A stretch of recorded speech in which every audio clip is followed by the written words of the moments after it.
Puja puji kita aturkan kepada Allah Subhanahu wa taala, Tuhan semesta alam, yang mana hingga hari ini kita masih diberi oleh Allah karunia iman, karunia Islam, karunia kesehatan, dan karunia kesempatan untuk bisa hadir di majelis yang mulia ini.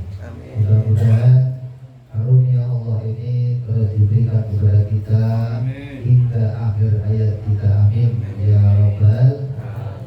Selawat yang paling indah, selawat yang paling mesra kita aturkan kepada junjungan kita, panutan kita, pemimpin kita, Sayyidina Muhammad.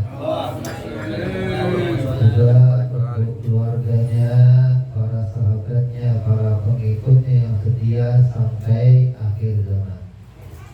Malam ini kita kumpul kembali di majelis maulid, majelis zikir yang mulia ini, yang dikatakan Nabi Utsman juga lagi sakit.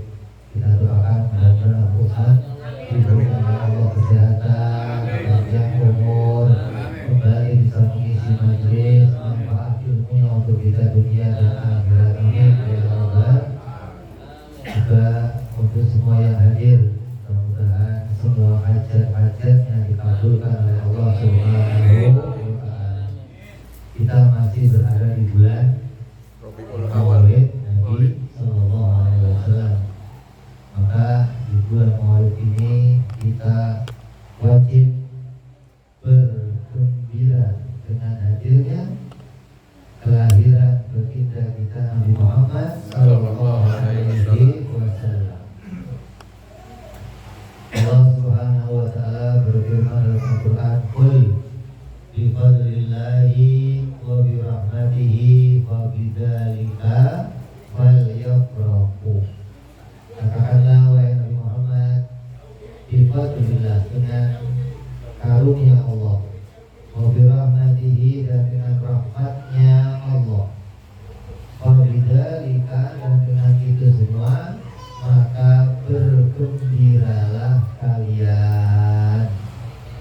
Artinya kita diperintahkan oleh Allah untuk bergembira.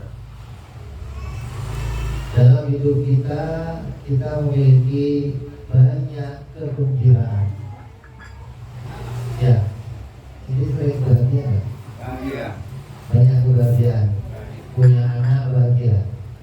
Dapat kerjaan bahagia. Dapat applicable bahagia. Lebih bahagia lagi. Lebih bahagia lagi. Jadi banyak sekali dalam hidup kita mendapatkan kebahagiaan. Tapi kebahagiaan itu ada kebahagiaan yang diberikan pahala oleh Allah, dan ada kebahagiaan yang tidak diberikan pahala oleh Allah. Ada kebahagiaan yang dirahmati oleh Allah, dan ada kebahagiaan yang dicela oleh Allah Subhanahu wa taala. Berarti kan bahagia ini bagian dari amal perbuatan kita. Setiap amal kita akan mendapatkan hitungan dari Allah Subhanahu wa taala. Macam apa amal-amal atau bahagia yang diberikan pahala oleh Allah? Amal atau kebahagiaan yang tidak diberikan pahala oleh Allah adalah kebahagiaan yang muncul karena munculnya bahagia itu menganggap diri kita bisa mendapatkan sesuatu sendiri. Diri kita bisa melakukan sesuatu sendiri. Diri kita bisa mengupayakan sesuatu sendiri. Kalau kita berhasil dan kita bahagia, maka bahagia yang seperti itu tidak mendapatkan pahala atau kebaikan dari Allah Subhanahu wa taala. Kita kan sering nih kalau lihat anak kita yang masih kecil baru bisa jalan, bahagia nggak? Ngomongnya apa? Anak saya udah bisa jalan sendiri. Bahagia. Bahagia itu muncul karena menganggap anak kita sudah punya kemampuan untuk bisa anak kita udah bisa naik sepeda sendiri, kita bahagia. Anak kita udah bisa sekolah, kita bahagia. Anak kita lulus, kita bahagia. Maka ketika bahagia itu kita melihat datangnya kemampuan, datangnya kebiasaan anak-anak itu, kita menganggap dari kemampuan dirinya sendiri, maka kebahagiaan yang seperti itu tidak mendapatkan kebaikan atau anugerah dari Allah Subhanahu wa Ta'ala. Jadi sering nih, hanya rata-rata dari kita itu selalu melihat bahwa kita akan bahagia ketika kita punya sebuah keberhasilan, baik diri kita ataupun orang lain. Berhasil itu kita menganggap itu berasal dari diri kita sendiri. Padahal anggapan yang seperti ini bukan anggapan yang baik, bukan anggapan yang benar. Terus yang bagaimana bahagia yang diberi pahala oleh Allah? Sebagaimana tadi Allah berfirman dalam Al-Quran, "Qul katakanlah dengan karunia Allah dan dengan rahmatnya Allah, maka dengan itu semua berbahagialah kalian." Maka kita akan diberi pahala oleh Allah apabila kita dalam kebahagiaan kita itu melihat di dalam keberhasilan itu ada rahmatnya Allah, ada karunia Allah. Bukan keberhasilan itu muncul dari diri kita sendiri, bukan kebahagiaan itu atas kemampuan kita sendiri, tapi Allah lah yang menjadikan keberhasilan itu. Allah lah yang menolong kita, Allah lah yang menjadikan kita menjadi orang yang bisa punya kemampuan sesuatu. Ketika kita melihat ada rahmat Allah di situ, lalu kita bahagia dengan rahmatnya Allah, maka itulah bahagia yang mendapatkan pahala dari Allah Subhanahu wa Ta'ala. Ini orang yang bisa sampai meniti pemahaman seperti ini itu sedikit sekali ketika dia bisa berpikir dengan benar, berpikir dengan baik, maka dia akan bisa sampai pada kebahagiaan yang semacam ini. Kalau kita nggak pernah ngaji akidah, kita nggak pernah ngaji tauhid, maka sulit untuk sampai pada kebahagiaan yang mana kita melihat setiap apa yang datang dalam diri kita, di situ ada karunia Allah, di situ ada rahmatnya Allah Subhanahu wa Ta'ala. Puncaknya apa? Puncaknya kebahagiaan adalah Allah mendatangkan Nabi kita Muhammad Sallallahu Alaihi Wasallam. Ini puncak kebahagiaan. Dari sekian banyak rahmatnya Allah, yang paling indah di antara rahmat-rahmat itu adalah Allah menciptakan Nabi kita Muhammad Sallallahu Alaihi Wasallam. Inilah rahmat yang paling agung, rahmat yang paling besar, rahmat yang paling tinggi. Dikatakan oleh Allah apa? Laulaka lama tubidul aflak. Tanpamu wahai Nabi Muhammad, aku tidak menciptakan segala sesuatu yang lainnya.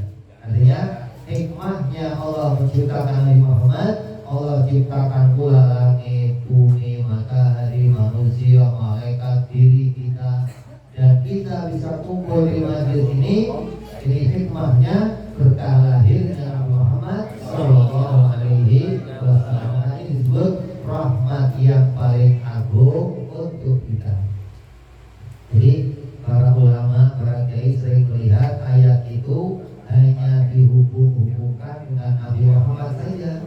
Padahal ayat itu adalah berkaitan dengan seluruh kebahagiaan yang kita miliki. Apabila bahagia kita itu hanya melihat diri kita sendiri, maka bahagia itu tidak mendapatkan kebaikan dari Allah. Apabila bahagia itu melihat kenikmatan yang Allah datangkan, rahmat yang Allah datangkan, maka bahagia melihat rahmatnya Allah yang datang kepada kita itulah kebahagiaan yang mendapatkan pahala dari Allah Subhanahu wa Ta'ala. Jadi ini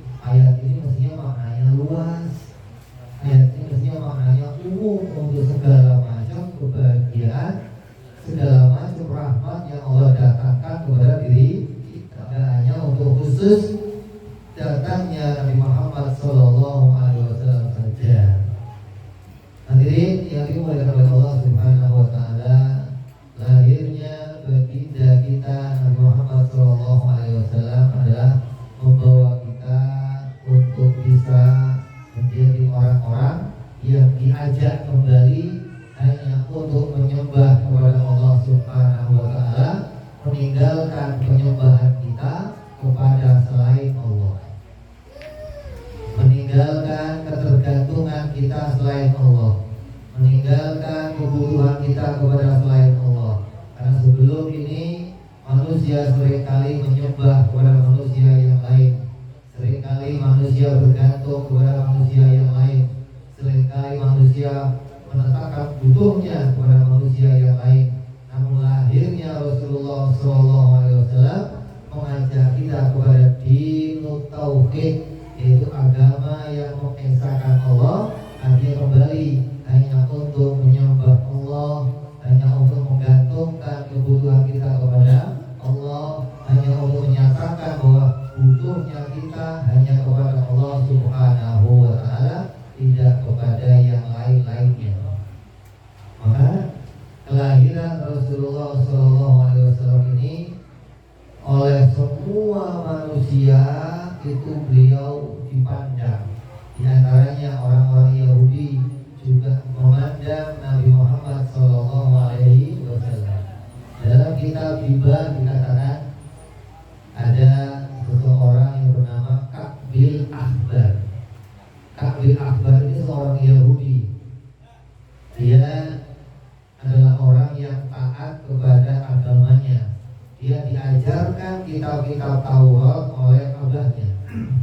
Dikatakan dalam kitab Maulidibah, qala 'allamani abi Taurata illa sifran wahidan kana yahtimuhu wa yudhilu suduk wa idza mata abi fatahtuhu baina bihi nabiyyu akhir zaman mauliduhu bi Makkah wa hijratuhu bil Madinah wa sultanuhu bisyam. Kata Ka'bil Ahbar, aku mendapatkan berita tentang Nabi Muhammad SAW adalah dari kitab Taurat yang diajarkan oleh abahku. Aku mendapatkan semua pelajaran kitab Taurat kecuali satu bab. Yang satu bab itu disimpan oleh abahku di dalam sebuah kotak. Ketika abahku meninggal, aku buka kotak itu, ternyata isinya cerita tentang Nabi Muhammad SAW. Orang Yahudi itu orang yang menyembunyikan berita tentang Nabi Muhammad SAW. Dia tahu akan lahirnya Nabi Muhammad SAW, tapi dia nggak mau orang lain tahu, kemudian dia menyembunyikannya. Anehnya, kenapa yang selembar yang satu bab itu nggak dibakar saja, tapi hanya disimpan di sebuah kotak. Maka ketika anaknya itu abahnya meninggal, si anak namanya Ka'bil Ahbar membuka kotak itu. Maka di dalam kotak itu ada cerita bahwa akan lahir Nabi akhir zaman. Dia lahir di kota Mekah, hijrah di kota Madinah, dan kerajaannya akan sampai ke negeri Syam. Mana Syam itu? Palestina, ya Yordan, itu termasuk Libanon, itu termasuk negeri Syam. Maka Ka'bil Ahbar ini tidak mau masuk agama Islam. Kenapa? Karena ketika Ka'bil Ahbar berjumpa dengan Muhammad, yang dia temukan hanya baru dua dalil. Apa? Nabi Muhammad lahir di kota Mekah, Nabi Muhammad hijrah di kota Madinah. Baru dua ini saja. Dia nggak melihat berita yang ketiga, kerajaannya sampai ke negeri Syam. Maka Ka'bil Ahbar belum mau masuk agama Islam. Kenapa? Karena untuk masuk agama Islam dia butuh dalil, pembuktian kalau Nabi Muhammad betul-betul seorang utusan Allah. Maka dalil yang dia dia lihat baru ada dua, bahwa Nabi dilahirkan di kota Mekah dan berhijrah sampai kota Madinah. Maka sampai meninggalnya Rasulullah, Ka'b bin Ahbar tidak masuk agama Islam. Setelah digantikan oleh Sayyidina Abu Bakar, digantikan Sayyidina Umar, barulah zaman Sayyidina Umar, Ka'b bin Ahbar masuk agama Islam. Kenapa? Karena zaman Sayyidina Umar, Islam bisa mengalahkan Palestina, merebut Palestina, menguasai negeri Persia dan Syam, semuanya dikuasai oleh negeri Islam. Maka bukti tentang Nabi Muhammad sebagai Rasul lengkap menjadi tiga: lahirnya di kota Mekah, hijrahnya di kota Madinah, dan kerajaan sampai negeri Syam. Tapi itu terjadi pada zaman Sayyidina Umar radhiyallahu anhu. Maka Ka'b bin Ahbar masuk Islam di zaman Khalifah Sayyidina Umar. Kenapa di zaman Rasulullah tidak sampai Rasulullah melebarkan sayapnya Islam sampai ke negeri Syam? Sebenarnya tunduknya negeri Syam itu sudah diisyaratkan oleh Nabi Muhammad SAW. Dengan apa? Ada salah satu sahabat Nabi namanya Suraqah. Suraqah dipanggil, ini Suraqah. Suraqah ini orang biasa, orang miskin sekali. Kata Nabi Suraqah, kalau nanti kamu memakai mahkota Raja Persia gimana? Nabi bercanda aja. Masa saya Suraqah yang miskin begini pakai mahkotanya kerajaan Persia? Udah dianggap itu bercandaan aja. Begitu zaman Sayyidina Umar, Suraqah ikut membela perang di sana. Ketika peperangan terjadi, Raja Persia ini saking ketakutannya, dia meninggalkan kerajaannya sampai mahkotanya terjatuh. Ketika terjatuh, jatuh di depannya Suraqah, maka dipakai sama Suraqah. Dia ingat dulu Nabi pernah ngomong, kalau saya pakai mahkotanya Raja Persia gimana?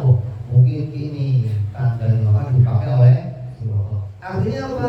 Nabi sudah mengetahui bahwa Persia akan ditundukkan, Persia akan dikalahkan. Hanya saja itu belum terjadi pada zaman Nabi Muhammad SAW. Tapi terjadi pada zaman sahabat-sahabatnya, gitu loh. Artinya apa? Bahwa dalilnya Nabi Muhammad sebagai seorang utusan sebetulnya sudah lengkap pada zaman Nabi masih hidup. Hanya tentang kerajaan ini Nabi memberikan isyarat saja tentang akan ditundukkannya negeri Syam. Maka ketika Suraqah pakai mahkotanya Raja Persia, dilihat oleh semua sahabat-sahabat, di antara Sayyidina Umar. Kalau Umar, Suraqah copot. Dan Suraqah baku, gak bisa. Nabi dulu udah wasiat, saya suruh pakai mahkota ini. Mahkotanya Persia harganya berapa miliar? Kata Umar, iya, kami semua dengar Nabi memang mengatakan engkau akan memakai mahkota Persia, tapi Nabi gak ngomong itu jadi milik kamu. Kamu suruh pakai tuh. Maka dibuka oleh Suraqah dan diberikan ke Baitul Mal untuk dijadikan harta rampasan dan dibagikan untuk umat Islam. Hadirin yang dimuliakan oleh Allah Subhanahu wa taala, maka orang Islam pun demikian. Ketika kita mengimani Nabi Muhammad SAW, kita harus punya dalil, harus punya bukti tentang kenabian Nabi Muhammad SAW. Bukan hanya ikut-ikutan mengimaninya saja, tapi harus pakai ilmu pengetahuan. Kenapa? Inilah yang menjadi bedanya antara agama Islam dan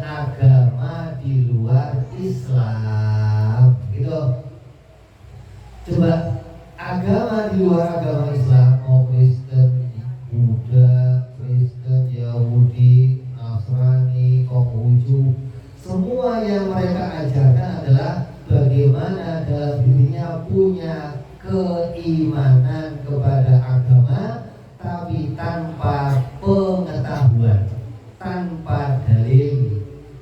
Makanya orang-orang Kristen itu kalau ditanya mereka punya iman enggak? Punya.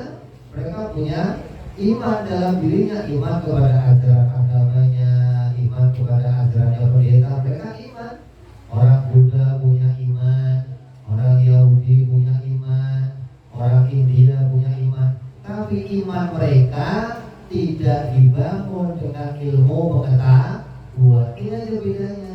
Makanya kalau ada orang Islam, dia iman kepada agamanya, tapi imannya hanya dibangun dengan iman saja, hasil berita orang tuanya, hasil berita guru-gurunya, maka iman yang dia bangun bukan iman yang diajarkan Nabi Muhammad Sallallahu Alaihi Wasallam.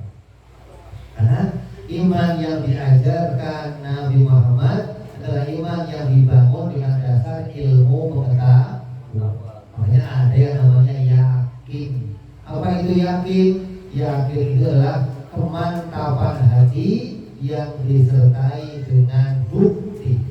Orang Yahudi aja tadi untuk masuk Islam, dia menunggu bertahun-tahun untuk melihat bukti bahwa Nabi Muhammad betul-betul utusannya Allah. Ketika lengkap, beliau lahir di kota Mekah, beliau hijrah kota Madinah dan kerajaannya sampai di Indonesia, barulah dia mau masuk agama Islam. Tandanya apa?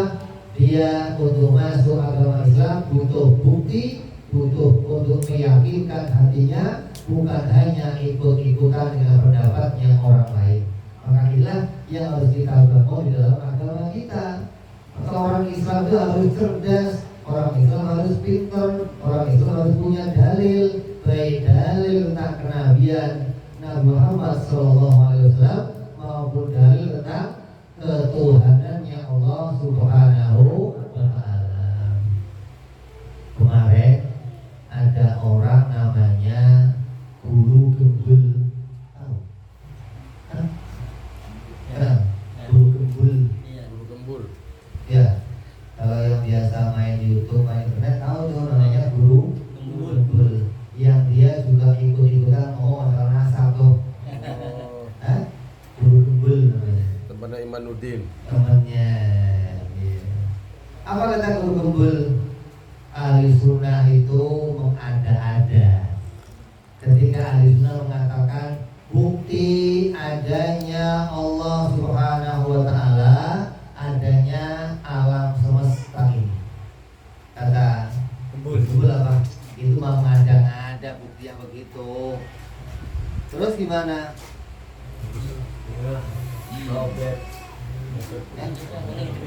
Bed low. Kawannya Gembul nih.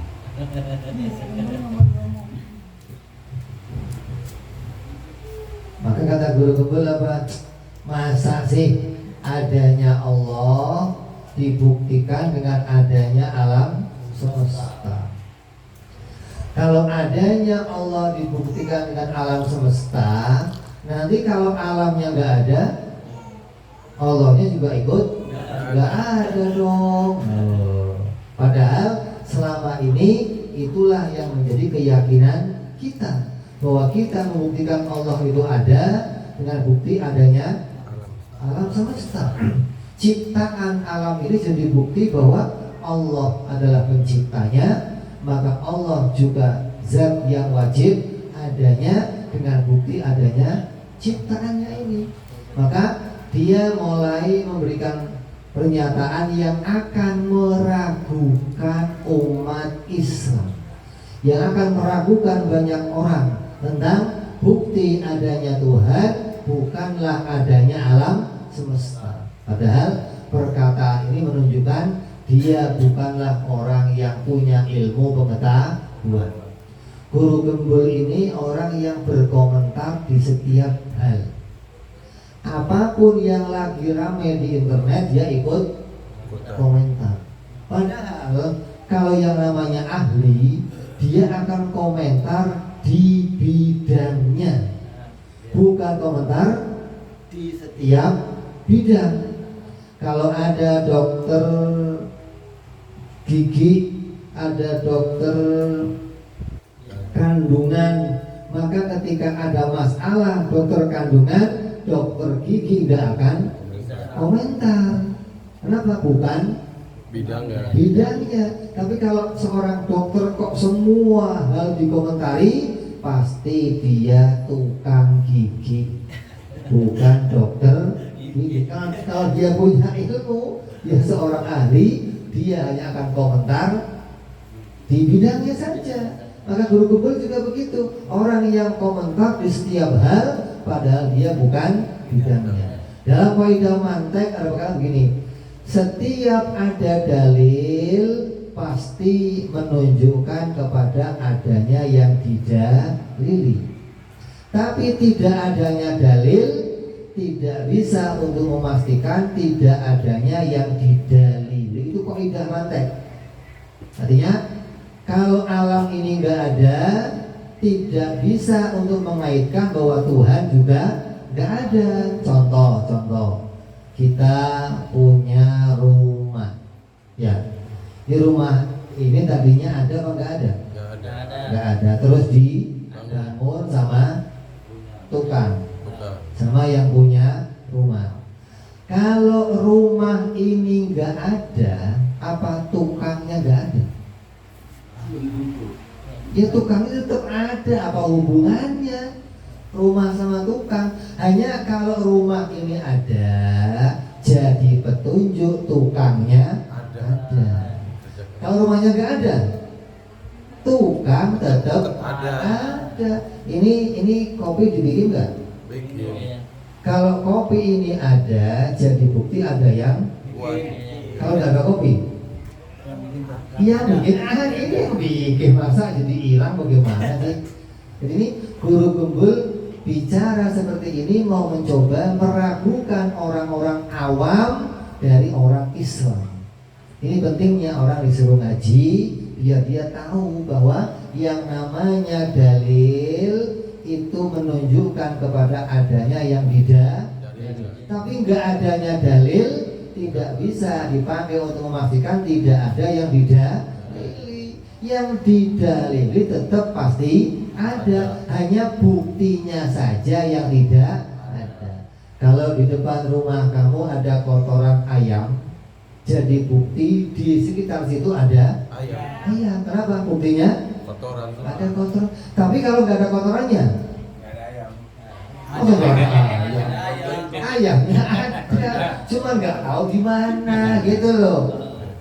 Gitu mestinya. Inilah orang Islam harus pinter, orang Islam harus punya dalil, harus punya bukti, baik dalam mengimani Allah Subhanahu wa Ta'ala maupun mengimani Nabi Muhammad Sallallahu Alaihi Wasallam. Maka di majelis ini kita setiap akhir bulan membuka kajian ilmu tauhid, kajian tentang akidah, agar orang-orang awamnya orang Islam punya pegangan yang kuat tentang keimanannya, agar imannya tidak sama dengan imannya orang-orang di luar agama Islam, yang iman mereka hanya dibangun dengan ikut-ikutan katanya pendeta, katanya guru-guru mereka. Tapi umat Islam imannya dibangun dengan ilmu pengetahuan. Yang dengan ilmu itu iman kita akan tambah kokoh, akan tambah kuat, akan tertancap di hati kita sampai hari kematian kita, dan tidak akan bisa digoyahkan dengan apapun juga, insya Allah.